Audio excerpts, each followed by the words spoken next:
Informasi emiten pemirsa masih dari rilis kinerja semester pertama di 2025, di mana PT Triputra Agro Persada Tbk atau TAPG membukukan kinerja yang baik di sepanjang semester pertama di 2025, di mana laba bersih perseroan tercatat naik di 75,31% secara tahunan dan pendapatan tumbuh 35,11% secara tahunan. Dikutip dari Keterbukaan Informasi Bursa Efek Indonesia, PT Triputra Agro Persada Tbk mencatatkan laba periode berjalan yang dapat diatribusikan kepada pemilik entitas induk atau laba bersih sebesar Rp1,69 triliun di semester 1 2025. Raihan ini naik 75,31% dari Rp966,34 miliar di semester 1 2024. Pendapatan dari kontrak dengan pelanggan tercatat sebesar Rp5,5 triliun di semester 1 2025, naik 35,11% year on year dari Rp4,07 triliun di semester 1 2024. Dari jenis produk, pendapatan perseroan ditopang segmen produk kelapa sawit dan turunannya sebesar Rp5,49 triliun. Sisanya dari segmen produk karet dan turunannya sebesar Rp13,11 miliar.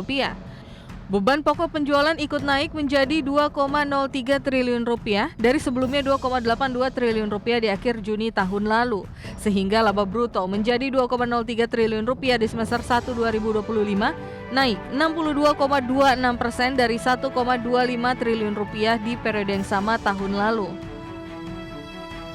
Per 30 Juni 2025, total aset perseroan di Rp13,77 triliun, turun dari Rp14,3 triliun per 31 Desember 2024. Total liabilitas perseroan Rp2,31 triliun di akhir Juni 2025, turun dari Rp3,03 triliun di akhir Desember 2024. Total ekuitas di Rp11,46 triliun, turun dari Rp11,27 triliun di akhir 2024. Perseroan memiliki kas dan setara kas akhir periode Rp936,38 miliar di akhir Juni 2025, naik dari Rp486,9 miliar di periode yang sama tahun lalu. Berbagai sumber IDX Channel. Dan pemirsa, raihan rilis kinerja ini tampaknya direspon positif oleh para pelaku pasar, di mana sepanjang peragangan hari ini TAPG lebih cenderung mengalami penguatan pemirsa, meskipun di beberapa menit jelang penutupan penguatan lebih ke arah terbatas, namun ada beberapa catatan penting untuk TAPG.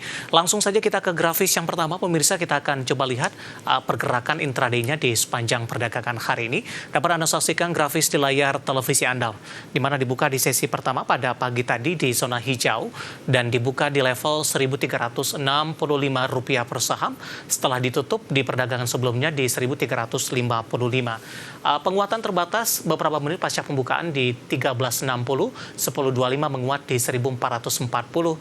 Pada penutupan di sesi pertama siang tadi, penguatan terbatas ke 14.30. Namun di pembukaan sesi kedua, saham TAPG melesat di 1.445.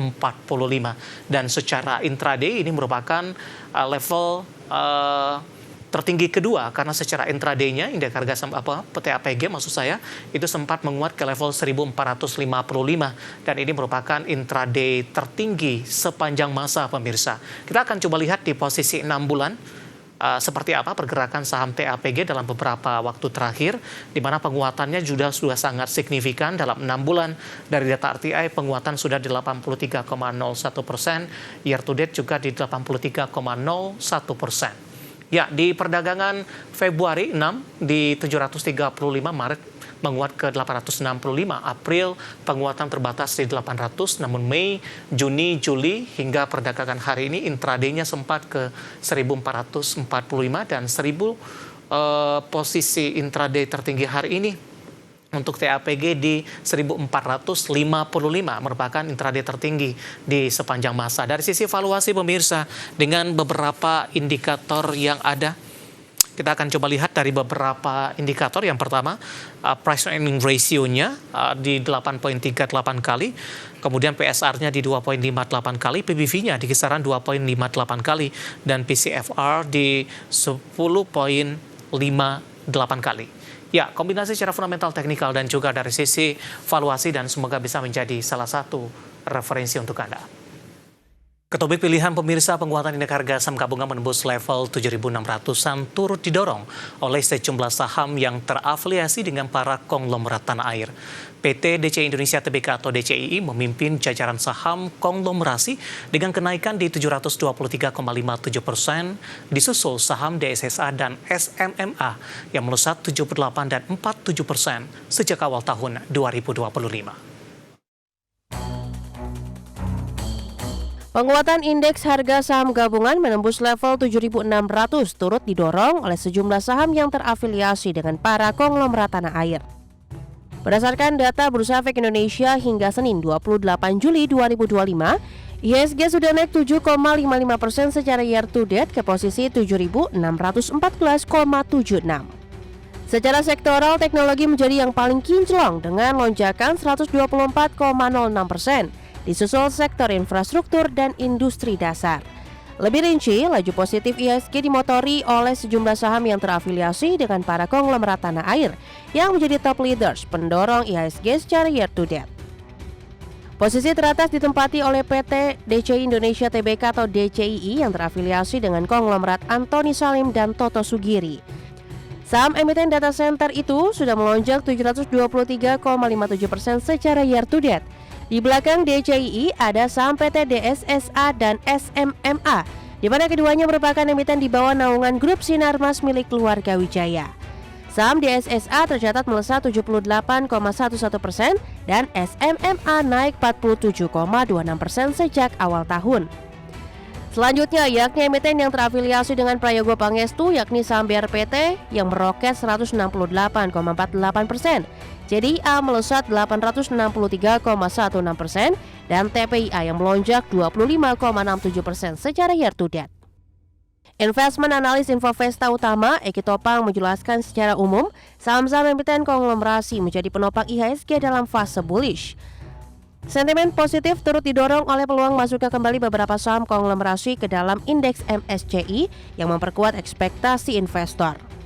Selain itu, prospek bisnis emiten konglomerasi masih solid mengingat banyaknya sektor strategis yang mereka naungi.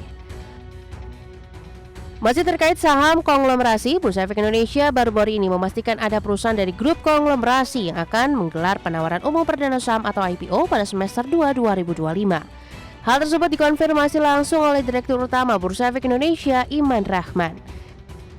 Meski demikian, ia tidak memberikan penjelasan lebih lanjut terkait dengan perusahaan yang dimaksud karena informasi masih bersifat private.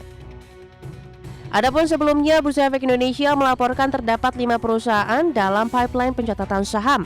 Dari jumlah ini, 4 perusahaan diantaranya masuk kualifikasi aset dengan skala besar di atas 250 miliar rupiah. Berbagai sumber, iDex Channel.